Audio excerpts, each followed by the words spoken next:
예, 오늘은 성전을 건축하라입니다. 예, 학계의 주제는 성전을 건축하라는 것입니다. 여러분 한국교회의 문제 중에 하나가 뭡니까? 기복신앙이라고 하는 거죠. 그렇죠? 우리 예수 믿으면 건강해집니다. 예수 믿으면 재물이 많아집니다. 예수 믿으면 자녀가 출세합니다. 이렇게 메시지를 전하게 되면 이건 뭘까요? 이게 기복적인 거죠.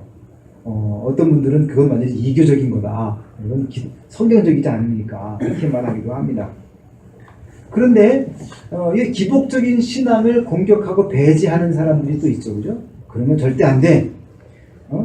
어떻게 복음이 아닌 것 가지고 말이야 한 기도하고 그러면 되겠어? 이러면서 이제 그런 걸 배역하는 사람들은 내가 현실적인 문제를 가지고 함께 기도하면 뭔가 좀 하나님께 누가 될 것 같고 그래서 그런 기도를 못 해요. 근데 여러분 그러다 보면 어떻겠습니까? 오직 하나님의 영광, 하나님의 기쁨, 또 하나님의 다시 오심 이런 것만 가지고 막 기도하고 영적인 것만 기도하다 보면 하나님과 우리의 삶이, 즉 현실적 삶이 전혀 관계가 없는 것처럼 되어버린다는 거예요. 그냥 마치 천하의 하나님, 관념적인 하나님에 머무는 거죠. 하나님은 어때요? 내 현실 세계에 전혀 영향을 끼칠 수 없는 분인 것처럼 우리가 생각할 수 있다는 것이죠. 그것도 뭡니까? 그건 올바른 신앙일까요? 그렇지 않죠. 그것도 뭐예요? 오류가 생기는 거죠. 그래서 오늘 학계 선지자의 말씀을 통해서 상당히 중요한 시각을 우리가 갖게 되는 것입니다. 오늘 1절 말씀 보면 다리우 왕 때에 학계 선지자가 하나님께 말씀 받아가지고 유다 총독으로 있는 수룹바벨에게 또 대제사장인 여호수아에게 하나님 말씀을 전합니다. 총독 수룹바벨은 정치적인 지도자고 또 제사장 여호수아는 종교적인 지도자예요. 이 두 사람에게 가서 이야기하는 겁니다. 하나님께서 뭐예요? 지금 너희 백성들은 여호와의 전을 건축할 때가 아니라고 말하지만 그러나 성전을 건축해야 할 때가 됐다. 지금 해야 된다. 이렇게 말하는 겁니다. 이 학계라고 하는 이름은요. 잔치, 명절, 또 절기 이런 뜻을 가지고 있어요. 제 이름도 경자가 들어가는데 경사경이니까 학계랑 제 이름이랑 비슷할 수 있겠어요. 그렇죠? 경사다 이런 뜻이에요. 근데 이 538년, 즉 예수님 전 538년도에 페르시아의 첫 번째 왕인 고레스가 바벨론을 완전히 정복합니다. 그리고는 포로들에게 자기 고향으로 돌아가라고 하는 칙령을 발표하게 돼요. 이 칙령이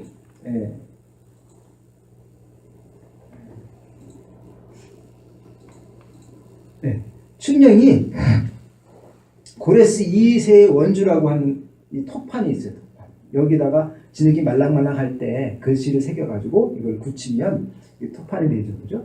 여기에 뭐가 써 있냐면 고레스의 치적이 기록되어 있고 또 포로들이 각 나라로 돌려보냈다고 하는 내용이 여기 다 기록되어 있는 거예요. 그러니까 성경에만 기록되어 있는 게 아니라 역사에 다 있는 거죠. 예수님이 십자가에 죽으셨다가 부활하셨어요. 그럼 이거는 그냥 설화일까요? 아니죠. 역사적 사건이죠. 이스라엘 백성들이 70년 동안 포로 생활하다가 고레스 왕에 의해서 풀려나가지고 다시 돌아왔다. 이게 뭐 역사적 사건이야. 성경에 있는 이야기들은 실제 역사적 사건이라고 하는 사실을 확실히 기억해야 돼요. 동화책의 이야기가 절대 아닙니다. 근데 우리 아이들은 그렇게 생각할 수 있는 거죠. 그렇죠? 자, 그래서 이 고레스 왕 때 누구를 보내냐면 총독으로 수룹바벨을 보내는 거예요. 그 수룹바벨이 고레스 왕 앞에서 가서 성전을 이렇게 짓겠습니다 하고 보고하는 내용이 그런데 1600년경에 기록된 그림을 그린 야곱 반누라는 사람이 이 그림을 이렇게 그린 겁니다. 고레스 왕이 있고 수룹바벨이 이렇게 보고를 하는 거죠. 이런 장면들을 이렇게 그림을 그렸어요. 자, 그런데 여러분 포로 귀환이 쉬웠을까요? 우선 지리적으로도 굉장히 먼 거리를 움직여야 됩니다. 그리고 이스라엘 백성들이 이 지역에 포로로 끌려가 살면서 텐트 치고 살았을까요? 텐트 치고 살았으면 그냥 걷어가지고 가면 되죠. 그죠? 근데 70년이라는 세월 동안 텐트 치고 살았겠어요? 아니죠. 자녀도 낳았고 또 집도 있고 생활의 근거지가 뭐예요? 다 자리를 잡았단 말이에요. 그러면 이제 내가 고향으로 간다 그러면 어떻게 돼요? 집이고 뭐 전토고 뭐고 다 어떻게 됩니까? 네, 뭐 급하게 팔든지 그죠? 제값도 못 받겠죠? 급하게 팔면 더구나 많은 사람이 한꺼번에 이주하게 되니까 그런 상황에서 모든 걸 다 포기하고 내려놓고 그것도 황폐한 이스라엘에 돌아간다고 하는 것은 무척이나 힘든 일이죠. 웬만한 작심이 아니면 갈 수 없는. 진짜 이 사람들은요 죽기를 결단하고 지금 고향으로 가고 있는 겁니다. 그래서 이 스룹바벨과 여호수아와 함께한 돌아온 사람들이 1차 귀한 자라고 그래요. 이 사람들은 정말 미랄 같은 사람들이죠. 폐허와 가난, 사마리아인들의 지역 주민들의 적대감 이런 것들을 다 감당하면서 오는 겁니다. 그리고 1차 귀환한 사람들이 제일 먼저 한 게 뭐였을까요? 그렇죠. 스룹바벨이 보고한 것도 고레스에게 성전을 다시 재건하고 오겠습니다. 이런 겁니다. 그러니까 성전터를 확보하고 그리고 거기서 제사를 드리기 시작하고 성전을 짓기 시작하는 겁니다. 레바논에서 백향목을 다 가져오고 또 성전에 쓰일 돌도 또 산에 가서 깎아오고 이런 일들을 하는 거예요. 그런데 문제는 이들을 방해하는 세력이 있었어요. 이게 누구냐면 에스라서 3장을 보게 되면 사로잡혔던 자들의 자손 이런 말을 하는데 그게 누구냐면 사마리아 사람들입니다. 사마리아 사람들이 거부하는 거예요. 왜냐하면 우리도 성전 건축에 좀 동참할 수 있게 해주세요 했는데 유다에서는 반대하는 거예요. 스룹바벨이. 왜? 그들은 이방인들. 그래서 반대하는 거예요. 그러니까 이것들 봐라. 너희들 잘 지을 수 있나 봐라. 이러고는 방해를 하는데 관리들에게 뇌물을 주고 그리고 고레스 왕한테 막 자꾸 조사를 올려가지고 이들이 성전을 짓고 나면 고레스 왕이 반기를 들 겁니다. 이런 식으로 막 조서를 써보내고 그리고는 뭐예요? 끊임없이 관리들 돈을 주고 사가지고는 방해 세력을 펴요. 정치적으로 가로막히게 됩니다. 그래가지고 다리오 왕이 직서를 내려서 멈춰라 이렇게 된 거예요. 그래가지고 다리오 왕 때는 성전을 짓지 못하게 돼요. 그러니까 얼마나 속이 상하겠습니까? 하지만 왕이 짓지 말라니까 어떻게 해야 돼? 할 수 없죠. 그래서 그들이 이제 그럼 아직은 때가 아닌가 보다 하고는 성전 건축을 멈춥니다. 모든 것을 다 준비하고 열심을 내고 있는데 정치적인 문제 때문에 가로막히게 되는 것이죠. 그래서 그들은 하나님이 허락하지 않으시는가 보다 하고는 쉬는 거예요. 그런데 그렇게 세월이 얼마큼 지나면 한 16년 정도 지나게 됩니다.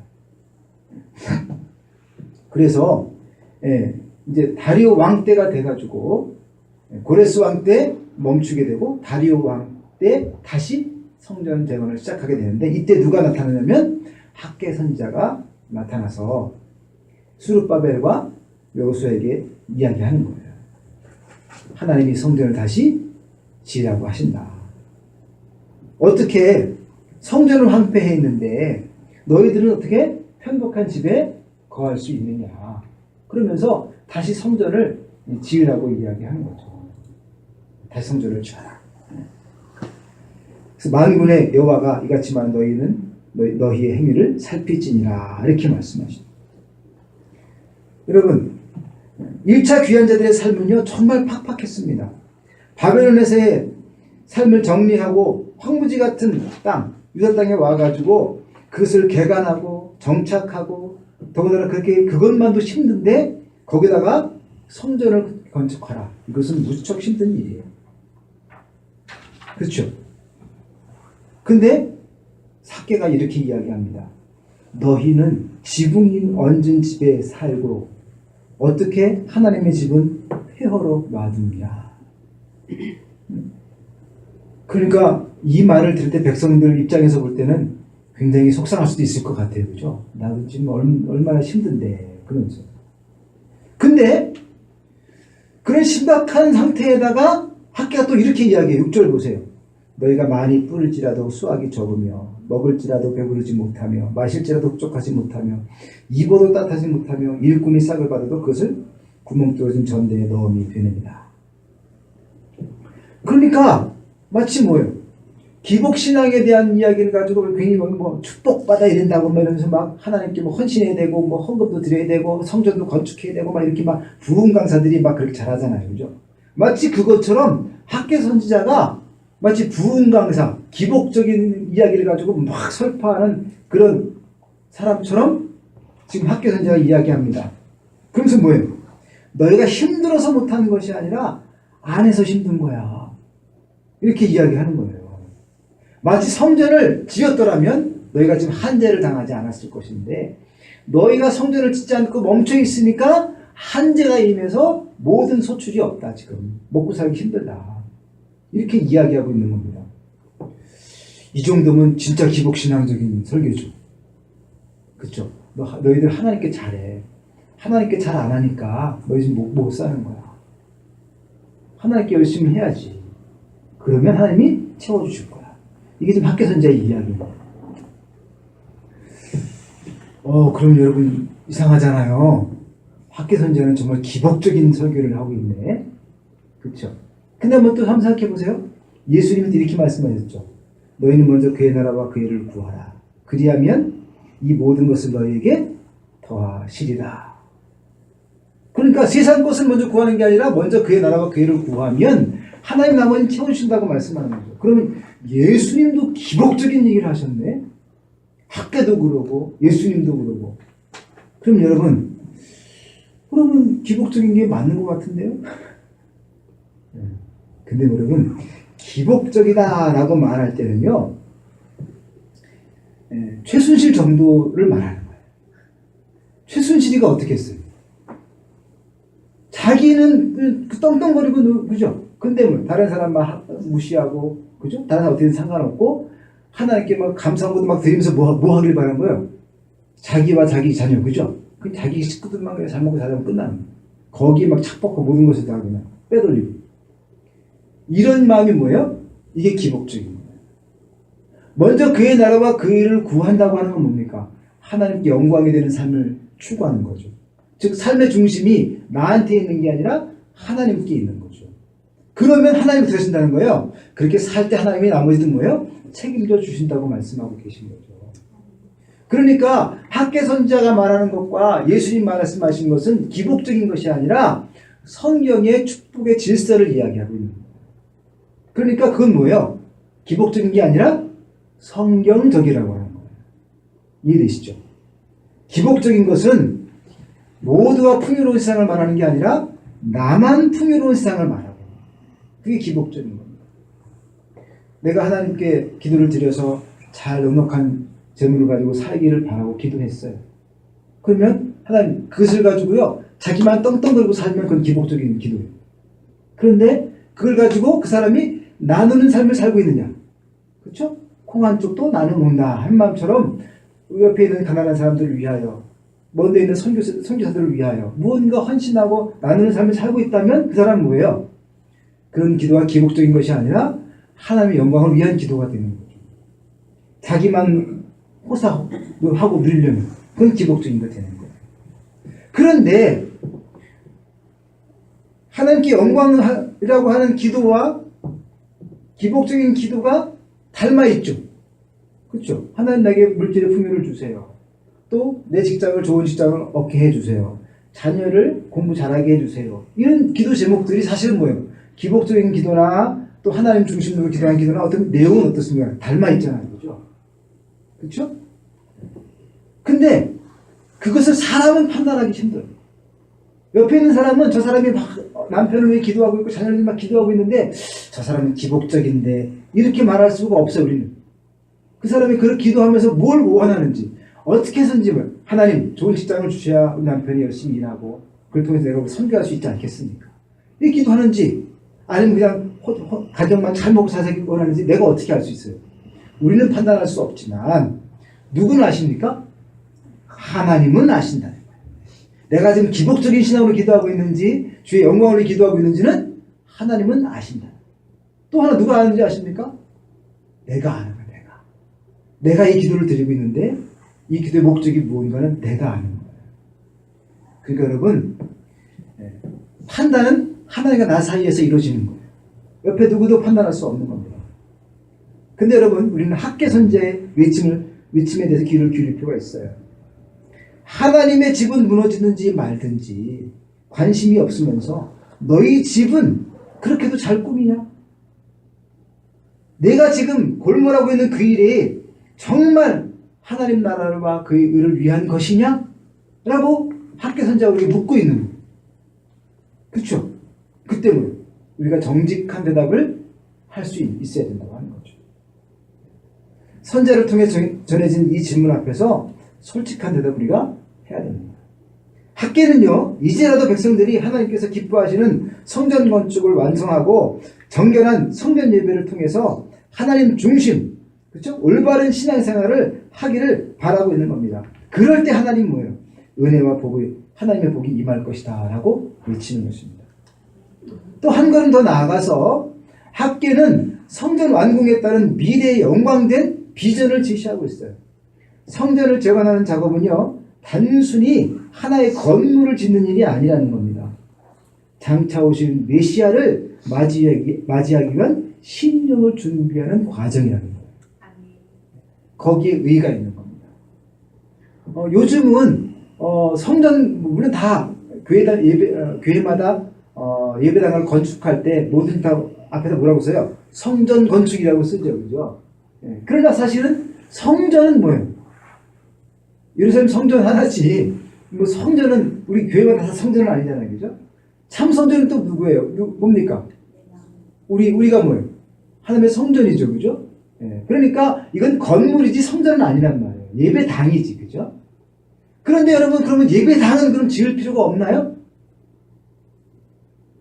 예배당 필요 없어요? 우리 그냥 학교 체육관이나 빌려서 그냥 예배 드리고 말까요? 뭐 그런 교회도 있잖아요, 그죠? 강당 빌려가지고 교회 하다가. 근데 그 교회도 건축했어요? 그렇게 하는 교회도 건축했어요? 그럼 예배당은 필요 없어요? 아니죠. 우리가 예배당도 좀 규모 있게, 그죠? 또 유아실도 있고, 또 주일학교 예배실도 있고, 또 각 기도할 수 있는 공간도 좀 있고, 또 식당도 좀 있어야 되고, 이런 공간들, 필요한 공간들이 필요하죠, 그죠? 교육하기 위한, 교제하기 위한 이런 공간들이 필요하잖아요. 그래서 작지만 우리 교회도 카페를 만들고 하는 거 아닙니까? 이렇게, 그죠?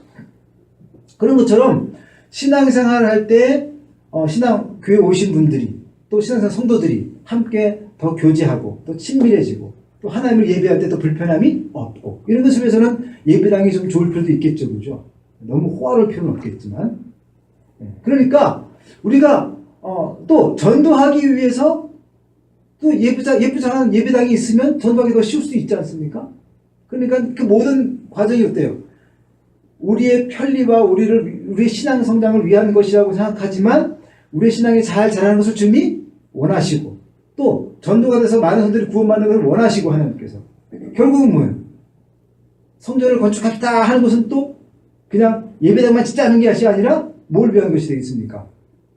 어떻게 하든지 더 많은 영혼을 구원하고 더 많은 사람을 올바로 주님을 제자로 삼는다고 하는 입장에서 볼 때 예배당을 짓는다고 하는 것도 중요한 하나님의 일이죠. 그렇죠. 그러니까 많은 교회들이 약간 어폐가 있지만 성전 건축하자 이렇게 말을 하는 거죠. 그렇죠. 그래서 너무 지나치게 교회들이 너무 그냥 성전을 짓는 거 너무 신경 쓰는 것 같아 이런 말들 하지 말고 그죠? 또 교회는 그냥 아무 건물 필요 없어 아무 데나 있으면 돼 이렇게도 말하지 말고 어떻게 하든 한 영광을 위하여 우리가 건물도 필요할 수 있다 하는 것을 알아야 됩니다. 자, 성서원 대표로 되시는 우리 김영진 장로님께서 학개서를 가지고 요거는 이제 김천정이라는 분이 하신 건데 학개서를 갖다 보여주는 겁니다. 하나님의 성전이 회파되는데 너희 집은 어떻게 잘 짓냐 그리고 다 말하는 것 같아요. 그죠?